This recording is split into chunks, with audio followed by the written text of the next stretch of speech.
On est maudit. On est maudit, je suis dégoûté, hein, je suis sous le choc encore, je vous avoue, j'arrive pas à trouver les mots pour définir dans quel sentiment, enfin quel sentiment j'exprime actuellement avec vous. Je pense qu'on le sera tous. Karim Benzema est blessé, en plus de Nkunku, qui s'est blessé quelques jours avant, en plus de Kipembe, et puis tu avais déjà les deux forfaits qu'on savait avant cette Coupe du Monde, Kanté et Pogba, qui déjà, je l'avais dit, ça allait être très compliqué pour ne serait-ce faire qu'une très bonne Coupe du Monde. Bah là, ouais, mon avis a changé, hein. Mon avis a changé, je vous avoue, parce que c'est pas Benzema pour moi qui était forcément le joueur, même si on va pas se mentir, ça a été pour moi le joueur peut-être le plus important de cette équipe, le meilleur joueur de cette équipe, si on compte le fait qu'il est Ballon d'Or avec Mbappé. C'était même peut-être pour moi le meilleur attaquant, même meilleur que Mbappé si on en suit sa saison. Après, actuellement, on sait que Benzema il se retenait un peu de jouer. Mais là, c'est horrible, hein, franchement, pour nous et aussi pour lui. Hein. Karim, je suis dévasté pour lui, les gars. Vous vous rendez compte quand même que Karim Benzema, au final, n'aura joué qu'une seule Coupe du Monde dans sa carrière. Je sais pas si on se rend compte que le mec, il a rejoué que celle de 2014. Il s'est battu pour venir, voilà, après son épisode avec Valbuena, avec l'affaire de la sextape en 2016. Tout ça, il a fait une saison magnifique où là vraiment, je pense qu'il a mis tout le monde d'accord. Il a tous les gens qui le détestaient, qui le critiquaient footballistiquement, bah, ont changé un peu de vie. Hein. Il a fait retourner la veste à pas mal de monde, hein, et même à moi parfois, parce qu'il m'arrivait aussi étant un peu plus jeune, quand il avait passé sur une série où il avait pas marqué pendant 1000 minutes, je crois, un truc comme ça, où je le critiquais. Mais là aujourd'hui, voilà, après il avait plus rien à prouver, qu'aujourd'hui il avait réussi à s'imposer, et malheureusement, bah, il est privé d'une Coupe du Monde à même pas 3 jours d'un match de Coupe du Monde, quoi. C'est horrible, hein, mais c'est pas horrible que pour lui, hein. Même pour Kipembe, pour Nkunku aussi, pareil, Nkunku qui est parti du PSG, on n'avait pas trop d'espoir en lui, qui s'est battu à Leipzig pour devenir un très bon joueur de foot, avec un profil assez particulier d'ailleurs. Franchement, ah non, c'est terrible. Non, c'est terrible, c'est terrible. Et là, bah, la question qu'on va tous se poser, c'est que faut-il espérer pour cette Coupe du Monde?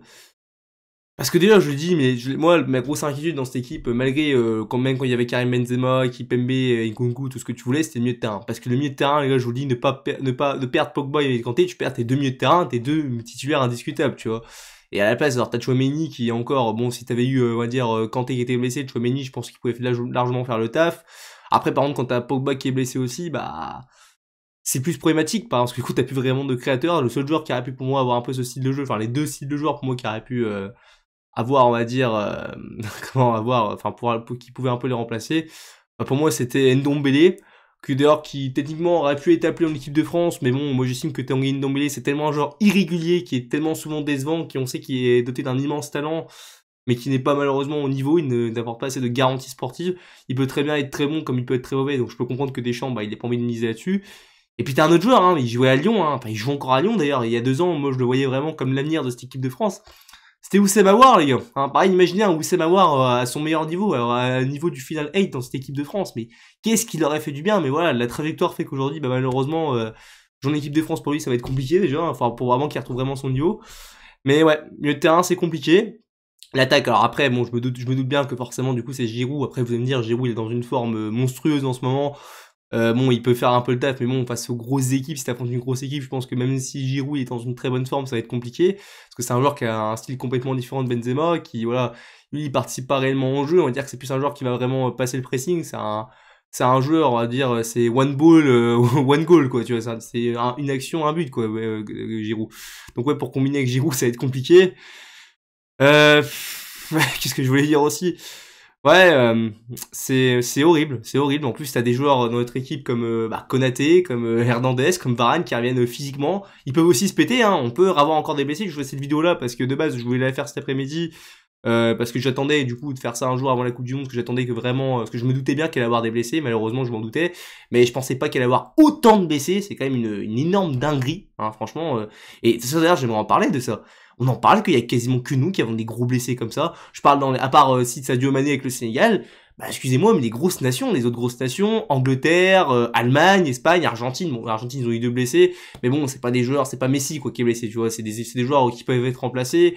Brésil aussi, c'est pareil quoi. Je veux dire, toutes ces nations-là, j'en oublie aussi peut-être certaines, mais elles sont épargnées quoi. Il y a vraiment que nous qui se faisons autant niquer. C'est rageant. Franchement, c'est rageant, ça fout la haine. Je vous dis sincèrement parce que ça change complètement. Moi de base, hein, j'estime, et malgré tout, même si tu vois, on a tous ces blessés, que je pense que l'équipe de France doit sortir de cette phase de groupe. Malédiction ou pas, je m'en fous, il faut sortir de cette phase de groupe. Tu as quand même malgré tout un effectif, on peut critiquer notre milieu de terrain, mais même ce milieu de terrain, pour moi, c'est au-dessus du milieu de terrain de l'Australie et de la Tunisie, donc tu dois pouvoir passer, il faut quand même pas en plus déconner, les gars. Après, le Danemark, bon, ça c'est une autre histoire, après, je pense qu'on peut finir premier comme on peut finir deuxième, même si je t'avoue que j'aurais plus tendance à dire qu'on peut finir deuxième, parce que le Danemark, c'est très chiant à jouer. Ouais. Alors c'est un pari aussi par rapport à Benzema, on peut peut-être me dire que oui, on a gagné la Coupe du Monde sans lui, c'est une vérité, mais à l'époque déjà, premièrement, t'avais Kanté et Pogba au milieu de terrain, c'est pas pareil, hein, là t'as Tchouaméni et l'autre on sait même pas qui il va être associé, il y a peut-être que Tchouaméni, et je sais pas, ça peut être Guendouzi, comme ça peut être Fofana, comme ça peut être Rabiot, il y a c'est un peu, voilà, on n'a pas vraiment de véritable garantie. Ça d'une part, et puis surtout les gars, bah, l'adversité, j'ai envie de te dire que cette Coupe du Monde 2022 va être un peu plus élevé, quoi.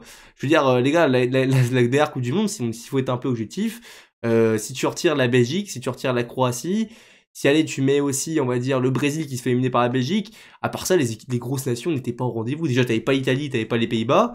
L'Allemagne, on a vu ce qui s'est passé. L'Espagne, pareil, on a vu, il est éliminé par la Russie. Enfin, je veux dire, voilà quoi, il y a le Portugal pareil, se décevant aussi. Enfin, ce que je veux te dire, c'est que c'était pas pareil. Là, cette Coupe du Monde va être beaucoup plus compliquée. Je veux dire, dès les huitièmes, on peut sortir. Si tu finis deuxième et que l'Argentine finit premier, tu les affrontes dès le début, sachant que l'Argentine est l'un des favoris. Même si je trouve que c'est une équipe qui parfois est un peu surcotée, que vraiment on aime bien côté parce que voilà, c'est the last dance pour Messi. Voilà, c'est surtout lui qui maintient cette hype autour de l'Argentine. Parce qu'on va pas se mentir, les gars, tu retires Messi de l'équipe. Ça reste une très bonne équipe hein, qui peut faire des belles choses, mais c'est pas un favori. Tu retires Messi, on n'a pas tous la même hype pour l'Argentine. Enfin, voilà, les journaux et même les suiveurs, on va dire, c'est surtout les pro-Messi qui donnent vraiment cette hype. Après voilà, on verra bien, hein, peut-être qu'ils vont me faire mentir. Mais ouais, c'est dégueulasse. Moi, je vous dis sincèrement, ça me dégoûte. Alors merci Pogba, hein, merci Pogba pour 2018, t'as été énorme. Même 2021, t'étais aussi fort aussi. Hein, t'étais peut-être le meilleur joueur de l'équipe de France, malgré ta connerie avec la Suisse. T'étais pour moi le meilleur joueur de l'Euro. Mais bon, va te faire foutre avec ton marabout. Je rigole, bien sûr, je crois pas en plus à ces conneries, mais je me pose des certaines questions quand même. Je me pose des certaines questions, parce que franchement, c'est quand même une sacrée dinguerie quand même. Je veux dire, c'est pas possible. C'est pas possible. Non, ouais, je suis effondré. Je suis effondré, mais encore, là au moment où je vous fais cette vidéo, on est samedi, donc notre premier match c'est face à l'Australie. D'ici là, il peut se passer plein de choses. Alors pareil, que va-t-il appeler bon bah il va appeler sûrement je pense Ben Yedder. Je suis pas fan de Ben Yedder. Alors Ben Yedder en club avec Monaco je le trouve incroyable, mais alors apparemment avec l'équipe de France je l'ai jamais trouvé bon. C'est un peu le souci quoi. Ça d'une part. Pareil, il y a même des remplacements qu'il a fait, hein. Nkunku par Kolo c'est pas du tout le même profil. Moi j'aurais pu s'appeler un Fekir. En plus je pense que Fekir a quand même mérité depuis qu'il est au Betis. Je pense qu'il montre de très belles choses. Enfin, c'est mon avis. Pareil en défense, pourquoi Disasi? Pourquoi tu ne prends pas Kaloulou aussi? Ça c'est un truc que je ne comprends pas. Pourquoi il s'obstine à faire... Parce que pareil, moi je pensais qu'on allait rejouer avec une défense à 3. Forcément, parce qu'avec tous les défenseurs centraux qu'on avait, je me disais, bah vu qu'il a pas pris réellement de latéral, bah la baisse il va rejouer avec une défense à 3. Non, non, et du coup il a dit qu'il jouait avec une défense à 4. Alors du coup c'est-à-dire qu'à droite t'as Pavard et Koundé. J'aurais préféré avoir personnellement Pierre Kaloulou à droite, si tu voulais, tu pouvais le prendre en tant que central, mais il pouvait jouer à droite, que Koundé ou même Pavard, hein, je pense qu'il aurait été meilleur. Après c'est mon avis, après c'est pareil, on sait comment fonctionne Dédé, je peux comprendre un peu aussi parfois qu'ils veulent avoir une certaine cohésion de groupe, il aime bien voilà, créer un groupe et il prend pas forcément les meilleurs joueurs, il prend une sélection, tu vois, une équipe nationale, c'est surtout la meilleure entente si tu veux, tu vois, c'est la meilleure esprit d'équipe, enfin le meilleur esprit d'équipe, tu vois. Et ça c'est peut-être ça qu'il veut. Après je t'avoue que je comprends quand même pas des Disasi, des Randall Kolo-Muani qui n'ont jamais été appelés avant. Il y a aussi Marcus Thuram aussi qui a été appelé, enfin bref. Je comprends pas ses choix, mais bon on les comprend pas. Après voilà on verra peut-être qu'il nous fera mentir. Mais on va pas se mentir, hein. Ça pue, ça pue. Malgré tout, je reste optimiste pour l'accession au huitième de finale, parce que je pense quand même que vraiment tu dois passer. Hein. Franchement, ne pas gagner face à l'Australie et à Tunisie, pour moi, ce serait une faute professionnelle, même avec les blessés là. C'est plus face au Danemark, quoi. Limite, là, je peux accepter un nul ou une défaite, parce que bon, c'est quand même une équipe, quand même, c'est pas non plus n'importe qui. Après, c'est des huitièmes où là, par contre, je vous le dis, c'est une autre compétition. Ça, je le dis souvent, c'est un peu comme le Champions League, qui est aussi notre compétition. Et là, bah, là, c'est une autre histoire. Quoi. Là, tu te dis, ouais, là, ça peut, si on joue de l'Argentine dès le début, ça va être compliqué. Non, sincèrement, bah du coup, moi de base, avec, alors déjà, si on n'avait pas eu tous ces blessés, si on avait Pogba, Kanté, tout ce que tu veux, je pense que la France, malgré tout, on aurait eu, pour moi, l'effectif pour la regagner. Après, est-ce qu'on l'aurait gagné forcément? Non, mais je pense qu'on pouvait croire en au moins une demi-finale, une finale. Là, je vous avoue qu'avec ces blessés-là, de base, avec quand j'ai appris la blessure de Pogba et Kanté, je me suis dit que bon, déjà si tu vas jusqu'en demi, ça serait déjà très bien. Si tu vas en quart, c'est le minimum. Maintenant, je vais pas te mentir, je te dis que si on va en quart, c'est déjà très bien. Tu vois, si on va en quart, si on va juste en quart, pour moi, c'est une Coupe du Monde réussie par rapport aux blessés que t'as. Mais ouais, ça dégoûte un peu, hein. Mais au final, aujourd'hui, vous savez quoi, tous ces problèmes qu'on a, au final, parce que c'est sûr que c'est chiant de perdre tous ces joueurs. Mais au final, c'est surtout que le problème, c'est je pense que les jeunes Français prometteurs dont on parlait après 2018 et même 2020, bah, ils sont pas au niveau aujourd'hui. Hein. Voilà, des Aouar, on espérait beaucoup d'Aouar, on espérait beaucoup de Cacré aussi. Cacré, on pouvait penser l'avoir en équipe de France. Bon, Gusto, je lui en veux pas par exemple pour Lyon, je parle que pour Lyon, hein, mais même d'autres joueurs. Je pense à Kevin Thuram, donc certains parlent. En défense, ouais, en défense, bon ça en défense centrale ça va à la limite. Ouais, il y a plein d'autres joueurs aussi, peut-être offensivement. Pareil, moi, ma question, les gars, c'est que du coup, Karim Benzema, je pense que si pour lui, d'ailleurs, vraiment, je suis dévasté encore, je leur dis, mais le mec, mentalement, ça va lui faire mal, ça, Karim Benzema. Il a beau être Ballon d'Or, tout ce que tu veux, ça va lui faire mal. Parce que physiquement, on sait déjà que ça va plus très bien ces derniers temps. J'ai l'impression qu'il a fait la saison de sa vie, qu'après, bah, ça peut véritablement tourner à une catastrophe pour la fin de carrière, parce que peut-être que physiquement, après, ça va être compliqué. Mentalement, ça va lui faire du mal, même avec son retour à Madrid. On verra. Hein, je pense que c'est un gros joueur, il arrivera à s'en remettre, mais je serais lui, je serais vraiment mentalement très affecté. Et je pense qu'il doit l'être, hein, il doit vraiment être déçu. Parce que même pour un Euro 2024, je suis pas sûr qu'il sera peut-être au niveau ou même dans l'état physique de le jouer, on verra bien. Après bon, là je parle, je sais pas, on verra bien, c'est pas tout de suite, mais bon, on parle déjà de Coupe du Monde. Et après ma question c'est que si jamais les gars Benzema part, parce que même Giroud, tu vois, Giroud il peut faire le taf, mais Giroud après c'est pareil, il est plus tout jeune. Quand on va pu avoir Giroud et Benzema, quel numéro 9 on va installer en équipe de France? Mbappé, je suis pas fan en 9. Moi je trouve qu'Mbappé c'est un genre de côté. T'as Ben Yedder, voilà. T'as Amine Gouiri, mais c'est pareil, Amine Gouiri, il est pas du tout au niveau pour moi pour l'instant. Ouais, t'as Moussa Dembélé à la limite, ouais. Je déconne, bon pour moi je le verrai pour l'équipe de France, mais c'est vrai que franchement, c'est compliqué. C'est compliqué, t'as Mathys Tel, peut-être après on verra bien. Mais ouais, c'est compliqué, c'est compliqué. Bref, je vais pas aller plus loin, donc ouais, je pense que cette équipe de France, déjà si elle va en quart de finale, c'est déjà très bien, je serais déjà très content. Maintenant, on verra bien. Juste ce que je veux, c'est pas qu'on sorte des poules, parce que moi, ça serait une faute professionnelle de sortir de ces poules. Au moins aller en huitième, et après, ben, on verra ce qui se passe. On verra ce qui se passe. Bref, n'hésitez pas à donner votre avis, voilà, sur ces blessures. Qu'est-ce que vous en pensez, hein, le maraboutage est là, visiblement.